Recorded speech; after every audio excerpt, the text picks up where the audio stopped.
வணக்கம். இது நம்ம செய்தி சேனல். நான் உங்கள் ஜமால். அரசு பள்ளி மைதானம் அருகே ரோந்து பணியில் ஈடுபட்ட செங்குன்றம் போலீசாரிடம் சிக்கிய சில் வண்டுகளிடம் 5 லட்சம் ரூபாய் மதிப்புள்ள கஞ்சா மற்றும் போதை மாத்திரைகள் பறிமுதல் செய்யப்பட்டன. தமிழகத்தில் வரும் ஏப்ரல் மாதம் சட்டமன்ற தேர்தல் நடக்க உள்ள நிலையில் போதைப் பொருள் ஒழிப்பு நடவடிக்கைகள் தீவிரப்படுத்தப்பட்டுள்ளன.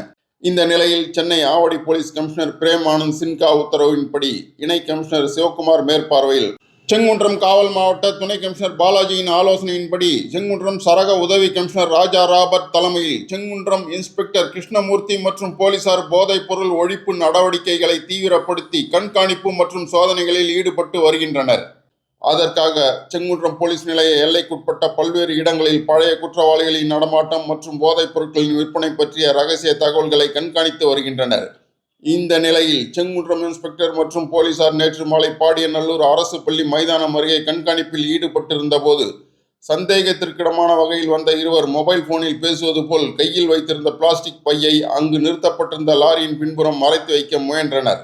அப்போது அவர்களை மடக்கி பிடித்த போலீசார் அவர்கள் வைத்திருந்த பையை சோதனையிட்டனர். அதில் 2 கிலோ கஞ்சா சிக்கியது. அவர்களை போலீஸ் நிலையம் அழைத்து சென்று விசாரித்தனர். அதில் அவர்கள் செங்குன்றம் அருகே உள்ள சோலையம்மன் நகர் மாதா கோவில் 7வது தெருவைச் சேர்ந்த 21 வயதான தினேஷ் கார்த்திக் என்கிற பீட்டர் தினேஷ் மற்றும் சோழவரம் எடப்பாளையம் ராஜராஜ சோழன் தெருவைச் சேர்ந்த மணி என்பதும் அவர்கள் மீது ரெட்டில்ஸ், சோழவரம், மீஞ்சூர் போலீஸ் நிலையங்களில் போதைப் பொருள் வழக்குகள் இருப்பதும் தெரிய வந்தது. அவர்களிடம் மேலும் நடத்திய விசாரணையில் அவர்களது வீட்டில் பதுக்கி வைத்திருந்த 2500 போதை மாத்திரைகளும் சிக்கின. 5 லட்சம் ரூபாய் மதிப்புள்ள போதை மாத்திரை கஞ்சாவை போலீசார் பறிமுதல் செய்தனர். கஞ்சா மற்றும் போதை மாத்திரைகளை ஒடிசாவிலிருந்து வாங்கி வந்ததும் தெரிய வந்தது.